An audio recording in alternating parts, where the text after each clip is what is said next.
All right, so let's get started. Welcome everybody to the first ever SFA Sports Innovation Summit. This is something new that we're doing here in the College of Business. Many of you in this room are College of Business majors. Some of you are minors. So real quick, show of hands, so our panelists can see how many of you are majors within the College of Business. Pretty much most people in the room. How many people are entrepreneurship majors? So a handful. And then sport business majors? Handful. And then how many you have a minor related to sport business? And kind of here. Okay, a few of you there. So that's kind of the makeup of those that are interested in sports innovation, just so our panelists can see who you are. The reason why we put this together was to give you all an opportunity to hear about what it means to be innovative in the sport industry, what it means to be an entrepreneur. And so what we've tried to do over the next 3 sessions, we have a session here at 2 o'clock, session at 3 o'clock, and one at 4 with all different topics. Today is kind of an introduction to sports innovation and entrepreneurship. And then at 3 o'clock, we'll have an NIL session. So we'll have a few minutes between hand. So I know some of you may have class, that's fine. We'll take, that's fine if you need to come and go for that purpose. And then at 4 o'clock, there's going to be a session on emerging technologies in sport. And then we'll do a quick wrap up at the end. So we hope that you can stay most of the afternoon, but understand if you need to come and go. What we hope that you get out of this is an opportunity for a takeaway. It's also an opportunity for you to think about how you can work in the sport industry in a variety of different fashions. And so our panelists hopefully will reflect the variety of different job opportunities you have. The other reason we're doing this is to kind of give you a taste of something new that we have coming out in the fall semester of 2024. Starting in the fall, we'll have a new certificate program that you can get for academic credit in sports innovation.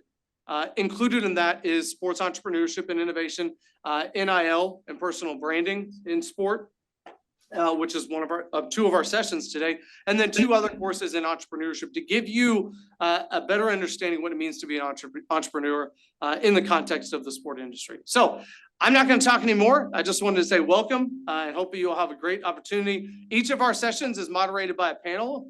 Is moderating the panel is an individual faculty member. I'll be doing the 3 o'clock session for NIL, but here at 2 o'clock is Dr. Raymond Jones, and at 4 o'clock is Dr. Rob McDermott. And so I will let Dr. Jones take it away and our first panel. Welcome. Hi guys, I'm Dr. Jones. Thank you so much for being here. I am actually an entrepreneurship faculty, so I know some of you, but probably a lot of the sports business I don't know, so welcome. But I teach our entrepreneurship courses, help direct those courses, so if you're interested in entrepreneurship, come talk to me. But we're really excited today about our first panel. It's really introduction to the topic. What is sports innovation and entrepreneurship? What do those words mean related to the sports industry, and how, not just in theory what they mean, but in application. So our panelists are successful, all of them SFA alumni that are in the sports industry, but that are innovative and entrepreneurial themselves. So we're going to see what that looks like practically in the sports industry. So I'll introduce our panel really quickly, and then I'll let them kind of tell more about their story. So first we have Chris Wilkerson. He is the founder and CEO of Sideline Designs, which is at the collegiate level primarily. Then we have Eric Pacheco, who is with the Milwaukee Bucks, so at the professional level. And then we have Norman Chippers, who is the founder and president CEO of Alodi Basketball Academy, which is at the youth sports level. So I'm really kind of excited to highlight each of these different levels, and we can see what innovation and entrepreneurship not only looks like in sports, but what it looks like at each of these different levels. So I'm going to now ask the panelists to introduce themselves, and then we'll get on with some questions, really introducing the topic and see how they're innovative and entrepreneurial themselves. Maybe Chris, why don't we start with you? Tell us a little bit about yourself and your business, your background, and what you're doing now. Cool, sounds good. I appreciate it. My name is Chris Wilkerson, by the way, SFA alum, graduated 18. Still don't know why they let me do that, but I started sideline design in 2019 as I left college. During college, I was a freelance software developer. While I was spending my time in college, graduated with a kinesiology degree, so those don't correlate at all. So I guess it really doesn't matter what degree you have most of the time if you want to take this route. So nonetheless, but I started that, built the platform myself to a certain extent, kind of went into it. It was basically a Photoshop plugin at the time. We, started kind of getting, our feet wet, I guess you could call it, for a couple of years with the collegiate departments. And then about 18 months ago, I went full time with just Sideline and didn't focus on anything else. And we're now in over 700 collegiate departments, Division 1 through 3. Basically, what we do is we help them organize the chaotic recruiting process behind the scenes, from coach to high school recruit, and automate a lot of their processes. Excellent. Thank you so much, Chris. Maybe Eric, if you would go, tell us about yourself and what you're doing now and maybe how you got there. Oh, Eric? He's not muted, it's just not working. Okay. So tell him his audio is not connected. Eric, your audio isn't working. All right, he's working on it. Okay. Maybe. All right, Norman, why don't you tell us about yourself and a little bit about your background and what you're doing now? Sure, thank you. Hello, everybody. My name is Norman Shippers. I'm with Alodia Basketball Academy. Graduated way back in 1990 with an accounting degree. Played basketball at Stephen F. Austin, and we're coming up on our 16-year anniversary of Alodia Basketball. Previously, I ran some North American consulting practices for Hewitt, basically helping companies become best employers all over the United States, and was really involved in best companies to work for that are highlighted in Fortune magazine, and had the blessing to work with Southwest Airlines for over 10 years, who was always consistently a top employer. And as I looked at that and saw what a lot of leaders did and the different things in the business, I did a pivot after that, since I spent a lot of time in the gyms watching my kids play basketball, and also things I learned on and off the court from basketball. I decided to start Alodia Basketball Academy, which our mission is developing the next generation of leaders through sports. And we're in the Houston market primarily with year-round programs. We serve over 30,000 customers a year, and glad to be here. Excellent. Thank you so much, Norman. Eric. Can you hear me now? Oh, we can. Excellent. Got it. That's that SFA education right there kicking in. But thanks for being patient, guys. Again, my name's Eric. Also an SFA alum, obviously. I graduated back in, I think it was 2017.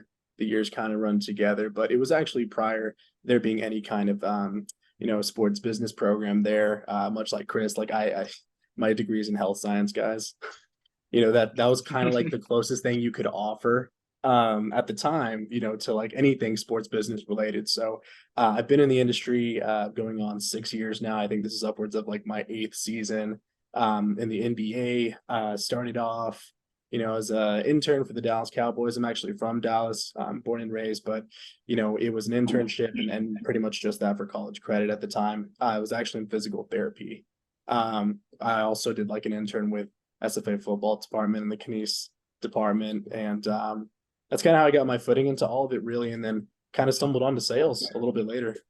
So I've been pretty much on the production side of sports, selling various packages from, premium suite, high ticketed items, earning a commission off of those. And, we basically coincide with a lot of companies and businesses and help them with pretty much their client entertainment needs. And, we're also working on a variety of new technologies that will kind of modernize the buy flow for, a lot of these consumers and businesses, and ultimately push more revenue too. So happy to chat about that a little bit later too. But I now live in Milwaukee with my wife and 2 dogs.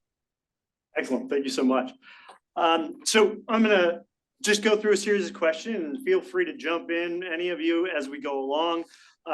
Really, to start this out, I would like any of you or all of you to jump in, and because we're talking about this innovation thing, I'd love for you to tell us what innovation means to you, maybe your business, and maybe how even innovation or sports innovation, what that actually looks like for you or means to you.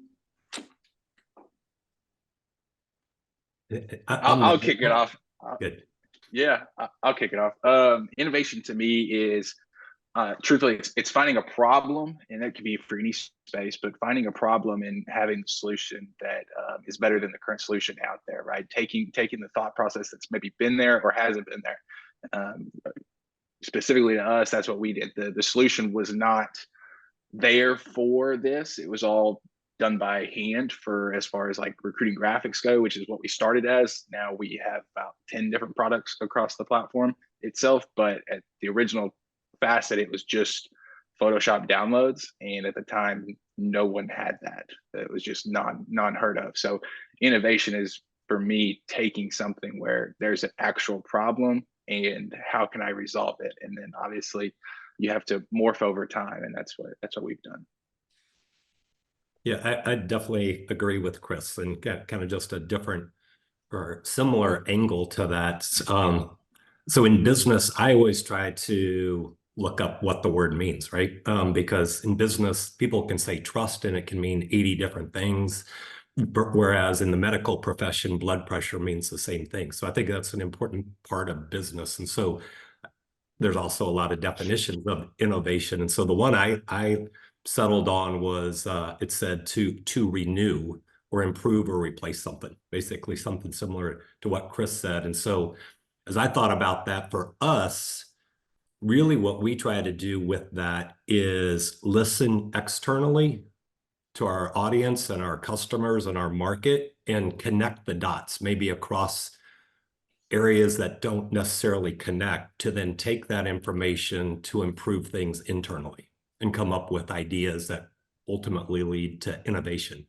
One of the best game plans we talk about is constantly running the game plan of adjust, pivot, learn, and improve, and repeat. And so it's just constantly taking that from the marketplace and not getting caught up with you have to have the perfect idea. It's just an idea to start testing and then retesting and pivoting and continually listening to your customers. I couldn't agree more, Norman. I mean, never accept the standard just because it's the way things have always been done. Like, again, I majored in nothing in business. I don't even know if I took business 101 when I was there at SFA in your shoes. But being in this role now going on 6 years, like, it takes a problem and someone who has encountered that problem for long enough to oftentimes step up and innovate and do something about it and find a solution for it. I watch a ton of Shark Tank, to be honest with you, and there's a reason that show is so successful, and there's a reason that these entrepreneurs every day are finding and innovating and just evolving, basically solutions to problems that have been around forever. They're just probably the first ones to do something about it or step up to the plate about it.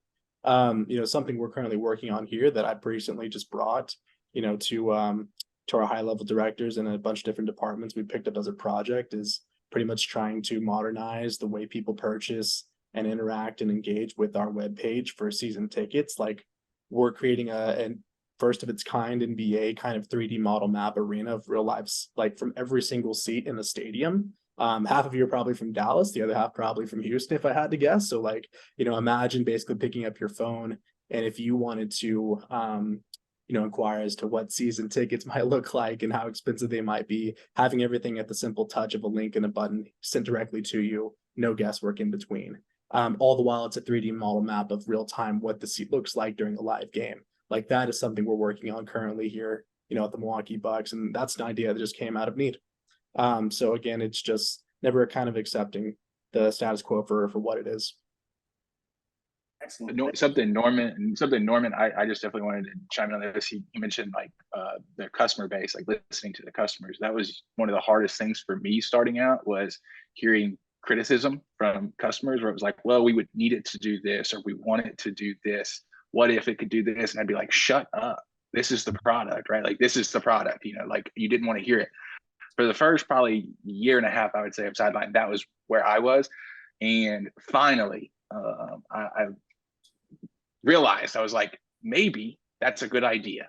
And we built the first, that was the first iteration where we built the web platform for them to edit everything on the web platform. And obviously that's what Sideline is today at the core. But I never wanted to listen to customers because I was like, if you knew better, you would do it, right? That's not how this works. Listen to them and build on what they tell you. Most of what we have now, I would say 9 out of 10 products were customer recommendation products that we now have. So. Excellent. Thank you so much. Another question, when we think about sports, whether it's actually true or not, sometimes there's perception that it's steeped in tradition and, sports has been around so long. So how does that coincide with, innovating? Innovation is new and looking at problems.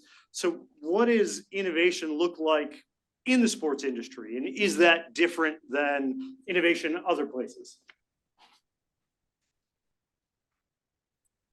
I can kick that one off. And so great question. And it is one of those, I think, that you have to balance because, and I always go back to even look at some great sport coaches and may date myself a little bit, but I remember when Bob Stoops took over at Oklahoma and they won the national championship. He respected the tradition of the organization, but also had his own flavor on how he built it. And so I believe the learnings are there in tradition, but then you have to really define what are you trying to accomplish, right? And really, really ground yourself in what that is. And then it allows you to pick apart, well, maybe we did some of these things a certain way, but that was based on the market 10 years ago. So you see a common theme here. I'm always going to go to the market. Markets shifted. I mean, X number of years ago, people didn't have cell phones, right? So things were done a certain way. Well, sometimes those things carry out through the years, and all of a sudden you have the aha moment. It's like, wait a second, we're doing this for a totally different platform. And so I think where the opportunities happen is you got to respect the tradition and understand the why those things are done, but then continually ask, as we just talked about, is there a better way that still accomplishes what today's customers look for? I think on my side, just looking from like a tech aspect, I've said it, I say it almost every day because I see something different. And it's the tech side of the sports industry to me is so outdated. Like we are so far behind in so many aspects compared to the rest of the technology world. And that's why, I harp on it every day, and we're always trying to set a new trend or come up with a new product. We experiment with a ton of AI stuff, and obviously we'll talk about that later, I'm sure. But like Eric even said just now, like the Bucks themselves are working on like a deal flow for their side of on the tickets, right? It's like if that existed in the real world already, like they wouldn't have to work on that behind the scenes like themselves, But this space is so far behind that this individual team is having to put themselves in front of it. And I think that the sports industry as a whole is technologically behind the rest of every other industry, kind of like just opening the floodgates currently. You're starting to see some of that trickle over from other ventures.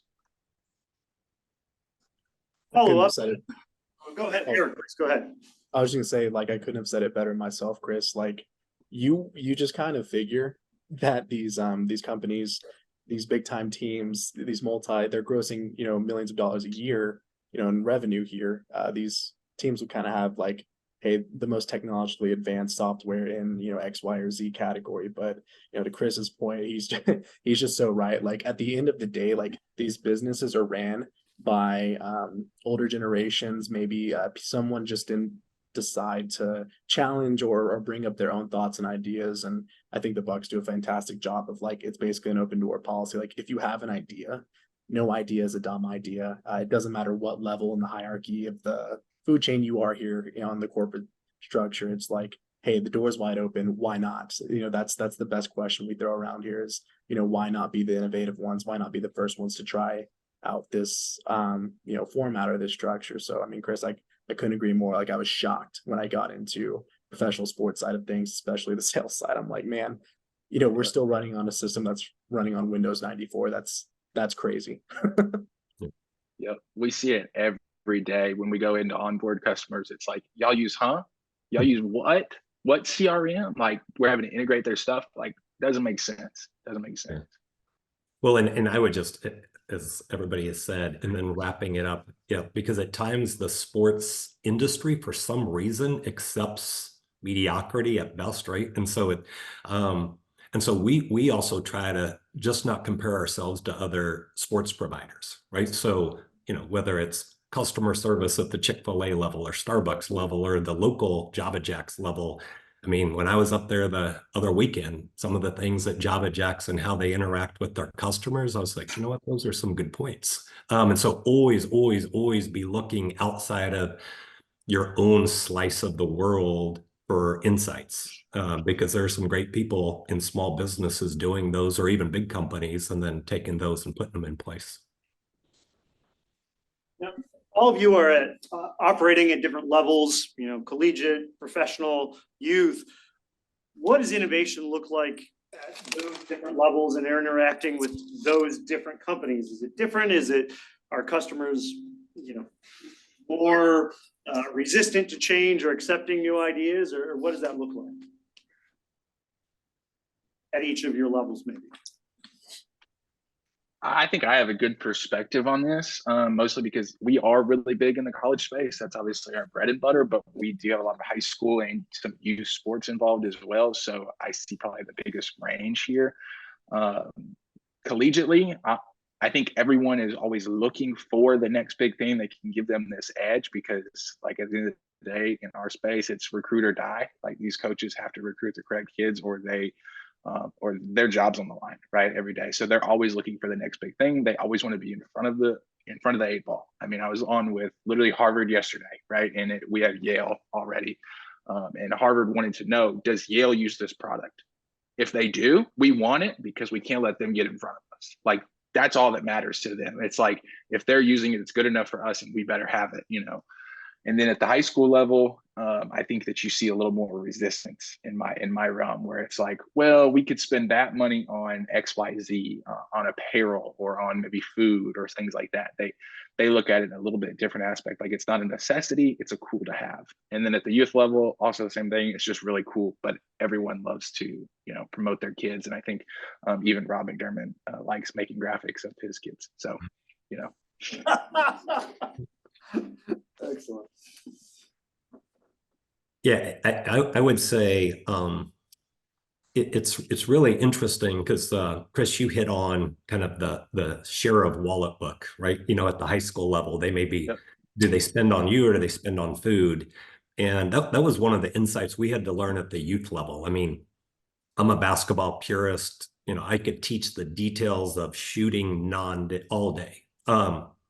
My daughter, who played at SFA, told me real quick, Dad, not everybody wants to train at the level I trained. And so you're going to go out of business if we do this. But then we had to pick apart, well, what do kids enjoy about sports? They enjoy having fun. They enjoy meeting friends. And so really being able to message what we offer to hit the head and heart of who's buying that. And believe it or not, in youth sports, the buyer of things is the mom, right? They're the ones filling out the registration. 100%. And so and I have my wife on our team because she says she momifies or takes all the basketball lingo sometimes, because I'll write up stuff thinking, oh, this will be great for all the coaches out there. And she's like, a mom will not understand that. And so then we flip it and try to get it in a way that the buyers can understand. We still teach great basketball things, but sometimes you have to figure out what you're leading with as part of it. From a sales perspective here, like, if you're asking what does innovation look like internally here within the business infrastructure, as long as you can prove that something is going to yield return on investment, an ROI as we would call it, right? Like, it's pretty easy to justify any associated cost that would go into, building any new software, building any new applications, getting ahead of the contest, whatever the business expense or the expense the business is going to take on, if you can just justify at the end of the day, like, look, we want to make this buy flow better for clients because it's going to lead to your company goal of trying to, hit $1.3 million in annual revenue, this upcoming fiscal year. And this is how we're going to do it. The rest is pretty self-explanatory. It just comes down to hard work and the how to and the innovation, part of all of that. So, as far as kind of what we're trying to develop here and implement and be the first to pioneer as far as developing this new project, it could be an app or something as a simple link. Like, we're still working on all that guesswork, but the company's more than willing to put up the dollars because of it. And that came from someone, who was just at the very sales level of all of it, nothing too high up on the ladder. It's just a simple idea of someone who, expressed a need for an innovation. So not similarly, we've talked a lot about the word innovation, switching gears, not a lot, but we also want to talk about entrepreneurship and what that is and what that looks like in sports as well. So what does that entrepreneurship mean to you guys? And maybe, having an entrepreneurial mindset, and how does entrepreneurship influence your own businesses and what you're doing day to day?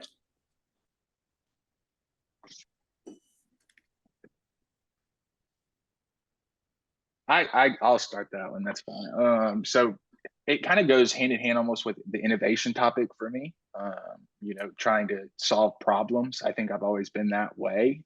And then on the other aspect, truthfully, I was always very flattered with money. I grew up very poor, so any way that you could make money was the best thing to do. And so I was always determined by that.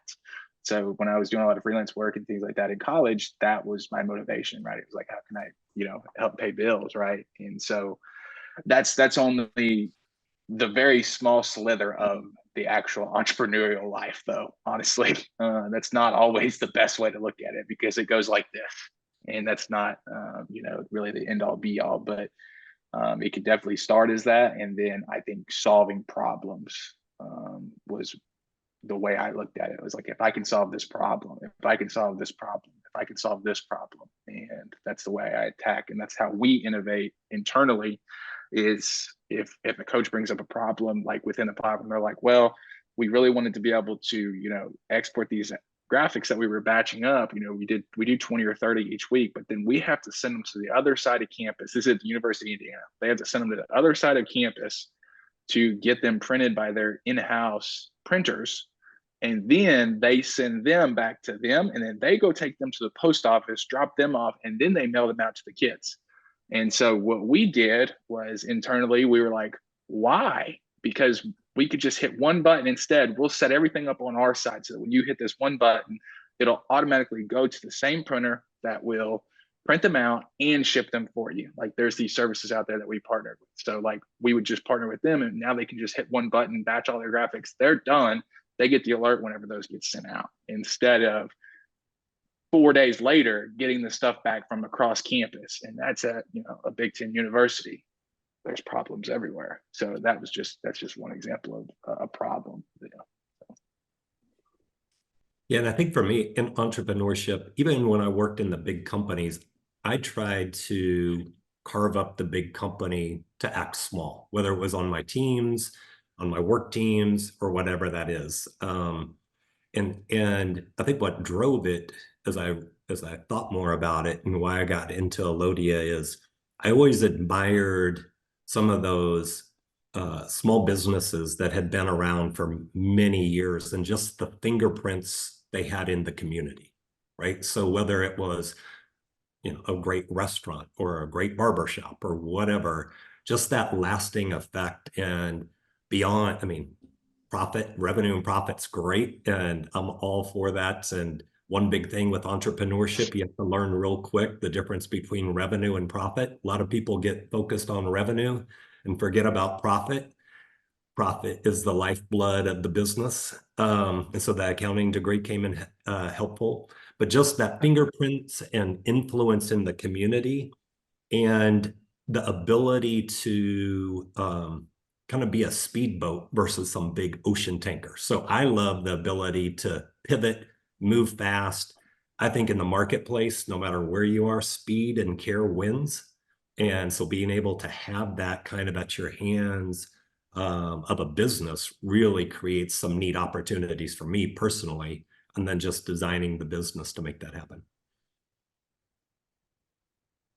Yeah, and as far as my role is concerned, I do work W-2 for the Bucks themselves, so almost the exact opposite of entrepreneurship. But right, if you're talking about being a self-starter and just because you work for a company doesn't mean in a sales position at the very least that you're not in charge of how much you're going to make at the end of the day because you're running your own business at the end of the day.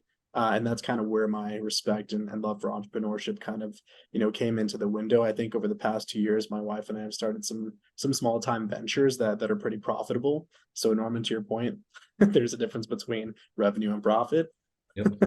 And we've Yep. learned that over the past couple of years too. So we do have a couple side gigs going on that don't really pertain to this, but at the end of the day, guys, like, you're going to, one thing I've always admired about sales is you're going to basically eat what you kill at the end of the day. Simply put, like you're in charge of how much you want to make. And I never again ever wanted to work in a position where, my income at the end of the day was dictated by a salary or, just like an hourly pay of some sort. Just because I felt like if I'm going to put in the effort, I might as well, at least reap the benefits of a higher paycheck as well. So can't speak too much on the matter, but as far as the sales position is concerned, like, just the mentality of running your own business in a sales position almost coincides hand in hand. And so you guys have touched on it a little bit. We often think of innovation as new technologies, and we'll get to some of that. But what else does innovation mean to you in terms of your actual businesses? Is it, systems, processes, problems, or people? What does that look like outside of technology? And then we'll come back to technology. I'll kick this one off. Because for me, it's an important part. Sometimes people associate innovation with these ginormous ideas that are going to revolutionize the marketplace. And that's great. Those are phenomenal. Not everybody's going to be able to do those. And so I was listening to a video, Alan Stein, who's a great author, by the way, if you guys are looking for any sports performance books, but he talked about when he worked out Kobe Bryant in one of his famous early morning workouts, and he was drenched at 4 a.m. in the morning. And a lot of it was the same drills that a junior high kid worked on, but the intensity and speed. And Kobe said, Alan Stein said, you're one of the best in the world. And Kobe said, the best never get bored with the basics. And so I think, to your point, that's a big part of this. And the other side of that he said was complexity can undermine execution. And so in business, sometimes innovation is, how can you execute faster? How can, I think Eric talked about ROI. A lot of my teams will throw out ideas and I am always open to them. And I usually follow up with, in the absence of numbers, everything sounds great. And so the more you can quantify what your ideas could do or get the help to do that, I think the more open, no matter what business you're in, a business owner or a team leader, they're going to be open to your ideas. Sometimes people don't take the next step of putting some numbers to their ideas, and then they wonder why their idea fell apart, right? Because nobody's acting on it. So those are some initial thoughts. Norman nailed it, I think, when he said, basically every idea is great. One of the things I always tell our guys is don't overthink it, right? Don't overthink. Don't try to make it too complicated, because at the end of the day, the basics are what got you to this point. So why tour off of just the basics, right?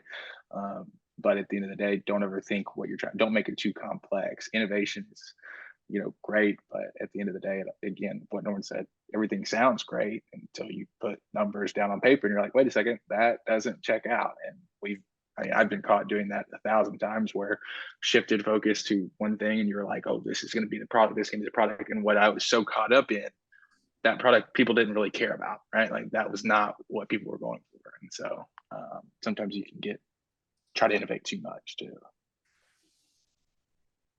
Yeah, couldn't have said it better myself. And Excellent. So now, okay, let's pivot back to technology. How do you integrate new technologies or innovative technologies, whether it's, data or analytics or even artificial intelligence? There's a lot of new technologies out there. How are you utilizing some of those? How do you say, well, okay, that's too complex. There's too much out there. Let's narrow our focus. How do you deal with that? I could actually Um, take this one. Oh, Yeah. Go ahead, Uh, Eric. Thanks, Chris. When it came down like to our particular scenario here at the Bucks, it's not so much as like anything was off the table so much. It was, hey, how do we get this done? Right? Like we have this awesome idea, but how are we going to get it from A to Z? Right. And dollars and cost aside, it was like we just needed the how to. Just because this didn't have a blueprint, just because this had never been done before, doesn't mean we needed to stray away from the idea or be scared of the factor. Oh, someone's probably already thought about it. Someone's probably already tried. We probably shouldn't even bother. We sat there and we powwowed over a couple different meetings, and we're still building on this project, but it just came down to a matter of like, hey, like, it's really a mentality thing at the end of the day. Like you're either gonna chase what you want and you're gonna basically be, make your thoughts become your reality, or you're gonna give up on it. I don't think, anyone that's in entrepreneurship, sales, or for that fact, or just people that are fit that mold. I just believe that they're basically go-getters in that respect. So, as far as the technology component of it, like, yeah, we're definitely going to be jumping through a few loops. We're pioneering this for the first time. We'll be the first NBA team, and I believe NFL over maybe this big span of all four of the big sports to be trying something like this. So, we're hoping we can set this example and monetize it, eventually as well as a side project. But never let the obstacles kind of, wean you away from these great ideas, bringing up and executing on the matter too. When Eric just saying it as a big purchaser of tickets, I'm in. I mean, that I would love to have because I have to go to StubHub and then rate your seats and all kinds of stuff, and then ask friends, okay, there isn't like a big pillar in front of me if it's a baseball game. And so, yeah, brilliant idea. Kudos to you guys. And Eric, if I'm not mistaken, you guys will probably use some technology that's probably already out there that's completed to make this actually become a thing at the end of the day too. So there's definitely technology out there that's already been built that can probably be applied in some certain aspects and probably a couple of the steps of that process. And I think that that's something that's really unique too, is that you don't have to reinvent the wheel sometimes. There's great technology that can be put in place. I mean, you can build on top of it later, but like Norman said earlier, it's moving with speed. Sometimes it's a lot more effective to go grab a couple of products that, can be the bridge gaps, for this full process that we're doing. And we can move a lot quicker and get it to market, verify the product, and then we'll come back and spend time building our actual, own base itself.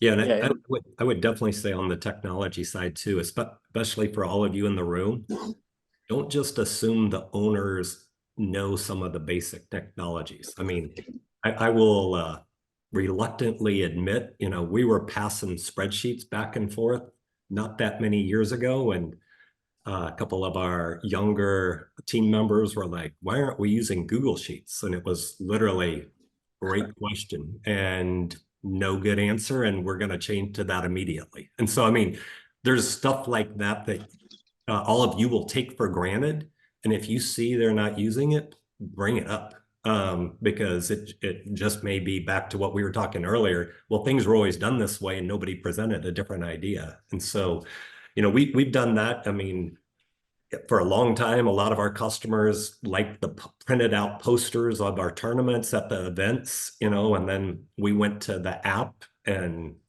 nobody asked about the posters anymore. But I mean, we're kind of similarly, we're not a fast adopter of technology. We kind of let it get out there in the marketplace and then try to take what's already proven and maybe accepted in some other places, and then even try to make it better for ourselves.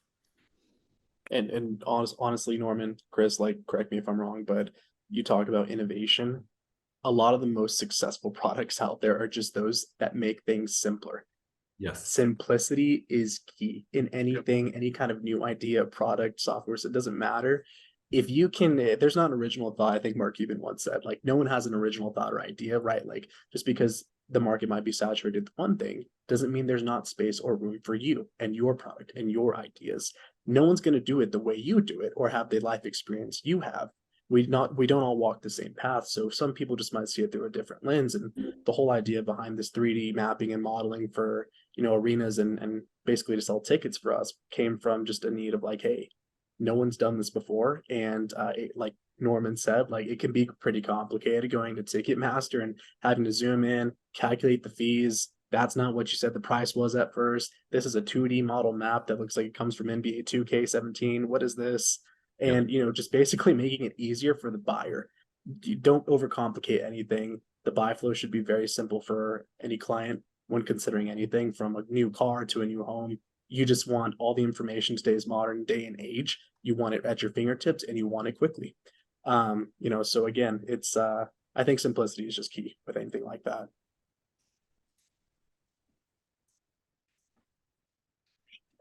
Excellent. Well, I wanted to kind of prompt the audience that I have one more question, and then I will open it up to you guys to ask questions.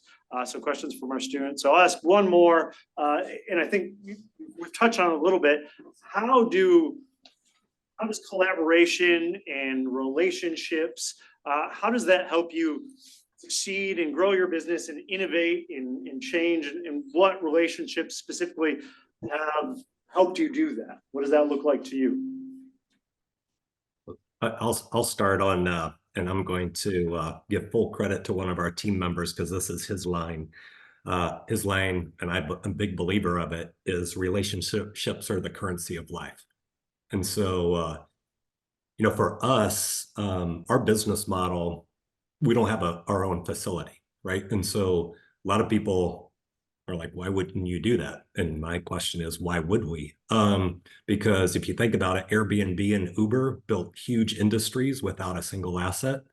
And America's infrastructures has gyms all over everywhere. And so with our approach in partnering with the community, we just use church gyms, school gyms, public, private school gyms, whatever. But a big piece of that, making that work, is having unbelievable value in those relationships with those athletic directors, with the school front desk person, with the principal. And it takes work. And sometimes it's not straight line. If a good example, one of our contacts that looks out for us nonstop, never asks for anything, mentions the Savannah Bananas were in town for Houston and it's hard to get tickets. We found a way to get him tickets and he plastered it all over social media. Not that we cared, but I'm just saying there's small little things in relationships and understanding what people value. And I'm a big, big, big believer and preach every day to our team with relationships. It's all about appreciation and never get into expectation. Because once you cross that line, it's hard to come back. Exactly what Norman said. Relationships are everything, and I couldn't agree more that you said that they're a form of currency, because every partnership and integration that we have with other companies is directly off of people asking me if we would do it with them, just because we had been friends in the space for the past 4 or 5 years, so on and so forth. People that I knew that were at a company that moved to another company and called us up and were like, hey, could we do this with you guys here? And all it was relationships, going to conventions. I mean, we buy people dinners and things like that, just because we're in a group of them and everything. So all of our partnerships came directly from a relationship aspect. And then on the customer side is also the relationship aspect, because if you service your customers well, they'll stick with you forever. And that's something that we harp on over and over again, is if we can just get them on using it, talk to them regularly, they'll never leave. Just as a testimony to both of those things too, guys, like basically what we preach in position of myself here with the Bucks is hey, harboring those relationships. What are you doing as a business owner or CEO of X company to entertain clients, right? Like what is that, how much does that client mean to you in terms of revenue, and not just that, but personally a relationship, right? So like finding different ways and unique ways at that to basically engage with clients. Guess what? Eventually down the road, yes, that may or may not lead to a sale, but you're giving yourself the best chance and putting yourself in the best position to create these and harbor these relationships with these clients, right? And those are the best clients that bring you business referrals. Those are the clients that keep coming back for repeat business. So it's all about, hey, how did that company treat me?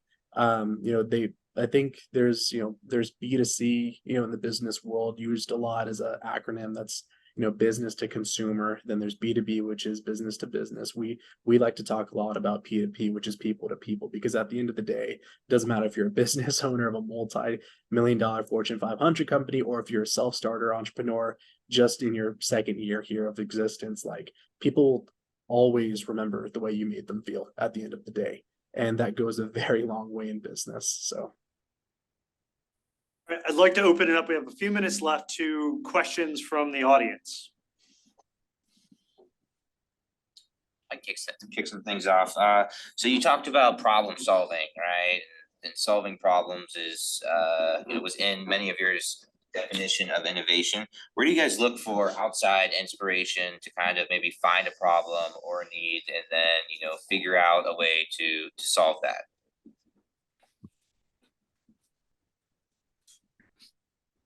Well, lot of- great question. And I think for one of the, there's a consistent theme here. So it's listening to the marketplace, and just a tangible example in the basketball world, there's Facebook groups for, AAU tournaments and all of that in Houston. And the theme that popped up was just the outrageous costs of parents attending their kids' games these days, and kind of saw it sit out there. But I mean, it's a growing thing, and we try to keep our prices reasonable. And we had a customer of ours literally today just post about coming to our tournaments and the reasonable prices, and even how we save, our tournaments are half a day versus your full weekend. Not that it's gone viral yet, but I mean, it's like, 100 in our world, 150, 200 likes and everything else that then has set us up. We're like, you know what, that's going to be our whole marketing slogan right now, because the marketplace is frustrated with it, and we're offering something. Maybe we weren't putting it in front of everybody. We were hoping they figured it out, but now we're going to push it a little bit more. So just constantly listening to the market and keeping up with social media in a good way, feeding your feed with insights and different ways to look at stuff and how people are learning, I think is key. I would agree 100%. Exactly what Norman said, is just listening to our customer base. I mean, a lot of times if you can just get them talking with you, once we get customers, we usually end up seeing them at a convention or a show or anything like that. Or if they want to upgrade to an extra product or something, like, once we get them on that call, they'll explain to us. Once you get them talking and you have that relationship, going back to that, once you have that relationship, they'll start to explain to us and be like, well, see, we use this other product that's XYZ like this. And I'm like, well, that would make more sense if we did it this way. And so that's how several of our things have been built. Yeah, there's no like cookie cutter, format structure in, any facet of business out there ever. So like, where does it come from? It comes from need. And, to Chris and Norman's point, yeah, a lot of it most of the times is listening to your clients. Like, just because your product, you might think is cookie cutter and might be a plug and play solution for who you're trying to reach, it doesn't mean they're never going to come to you with different concerns, questions, or demands. Like, hey, this is all good and fair, but to Chris's point, we do it a little bit differently this way. Is there a way that this has a solution and kind of solves that need for us? So at the end of the day, like, it sounds cheesy, but this life, guys, is whatever you want to make it fit. And then that's the beautiful part, right? Like, they preach all that stuff, growing up in schools, because it is true. Like, innovation, and doesn't matter in what realm, even in the sports business world, if you have an idea, if you want to invent something new, like, no one and nothing is stopping you from bringing this idea to the table or inventing it yourself as a solution. Awesome. Thank you for that. Well, I don't want to go over, and we have our next panel starting soon, so we want to do that. But I wanted to thank you gentlemen for joining us and your insights. I think that was amazing. I think that was really useful. Can they reach out to them if they have questions? Oh yeah, Panelists? are they? Absolutely. you mind if students reach out to you if they have other questions specifically for any of you? Yeah. Well, we'll share your information and a little bit your bios that you sent me with the students, so they kind of will remember who you are. But I think this was really a great introduction to the topic, and I thank you gentlemen again for participating and helping us kick this off. So again, thank you so much. I really appreciate it. Thank you.